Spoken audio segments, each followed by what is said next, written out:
Hello beer tubers and welcome to another beer review. With me, Peter, the master of hoppets. Today looking at some Cantillon. So it's not too often we get more one-off bottles from Cantillon anymore. Last year I don't think we got any, locally at least, because they're getting hard to get, even in Europe, because they're growing in popularity. So, but you guys know Cantillon. They don't really need an introduction. They do Cantillon, I think that's how you'd say it. Makes amazing lambic. And one of the better Lambic producers in Belgium. And today we're going to be looking at a beer from a series called Loup Pepe. And this is the 2013 Loup Pepe Framboise, bottled this year. Loup Pepe Framboise is their, I was about to say cherry, raspberry fruit lambic. In their Loup Pepe series, which is a series they do of lambics. And I've had the cherry version, I think, and also actually this one. But I've never reviewed any of the Loup Pepes because I've tried them at like tastings, but I've never been able to get a whole bottle to review. Or I actually have, but then I've traded it. But that's how it goes often. Like if you've tried this, like if you get Cantillon, it's like, oh, what's the biggest trade rate we get in Europe? So, but this bad boy is a fruit lambic. It's 2 years old. And it's been aged in Bordeaux barrels, which is quite different. And then it's got, I think it was 300 grams of raspberries per liter, which is quite a lot. So, really cool stuff, 5%. Now, when I poured this, I got a bit worried. So, let's talk about the color, and you'll see the pour whilst I do that. So, the color is a, well, bright red color. It looks like kind of fruit, like berry juice in a glass. Really, really nice bright red, pink head. But as I said when I poured it, there was some strings going down the bottle. That happens sometimes when the lambic get like syrupy. I've had it once before with the Cantillon, the Cuvée Champions, and I think it's something like it's like pediococcus, and it's something like the strain. It's one of the strains that helps that's in pediococcus. Into like it's kind of like ropes, kind of like like the strain kind of looks like ropes, and you can say like that, and it's sugar that binds together to form like stringy, syrupy stuff. I was a bit scared when I saw it, but we'll see. We'll see. Hopefully, this is a good bottle. Yeah, I'm hoping. It's rare that happens, but once in a while it does happen with lambic. But nice color. Let's check out the aroma on the Loup Pepe Framboise from 2013, or the 2013 Loup Pepe Framboise. Raspberry fucking bomb. Wow, it's fruity. Well, with 300 grams of raspberry, yeah, you get the drift. Oh, really fruity. Actually, it's more fruity than funky, impressively enough. You're getting that kind of red wine, vinous character to it. Oak, woody. Wow, it's not as funky as remember. I remember Cantillon beers are usually hefty and the funk is so unique. But because it's got so much raspberry, the raspberry kind of overshadows some of the funk.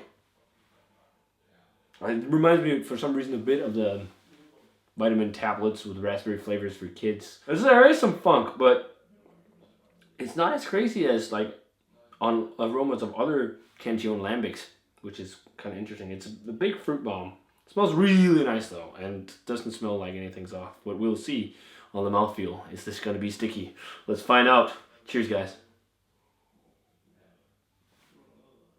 Oh, that's good though.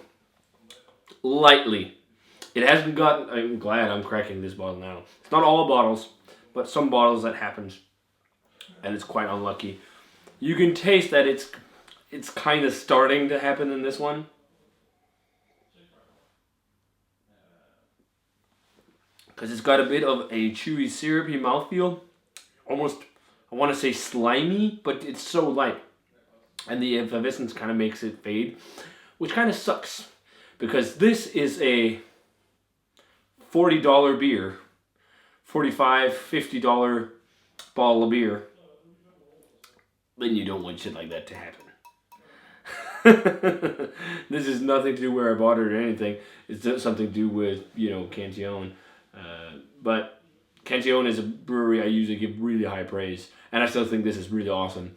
But I think if you left a bottle of this, and it would take hold and it would grow even more. But I just think it's a unique case in maybe my bottle or the case we got locally.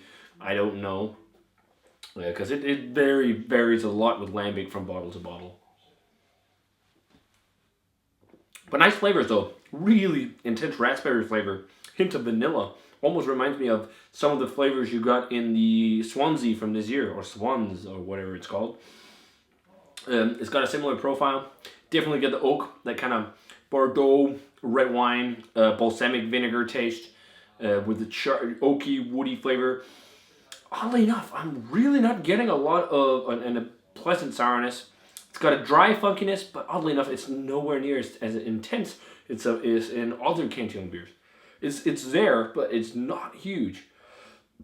It's a very unique funk. It's easy to distinguish, and it's here too, that Cantillon funk, the musty old cellar, but it's way more subtle and much more fruity, which is nice. I mean, it's really nice. Actually, it'd be good for beginners because it's not mega sour either. Okay, but even though it has a bit of that stringy texture, slightly almost slimy, it's still drinking really nicely, so I'm not going to knock it too much for that. But I'm still going to knock it for it because I know they're not intended to be like this. I know that's usually a bad bottle or off bottle. And one of the big signifiers for it was like the cork was super mushy and soft and broke, as you see here when we were pulling it out. And yeah, that's never a good sign. And that's the second time this happened today, not with the Lambic, but the other time it was a bad bottle of Prairie Birthday Bomb that was flat and looked like a yeast sample, and it had floaties of yeast gums on top, and then it was super metallic and kind of tart.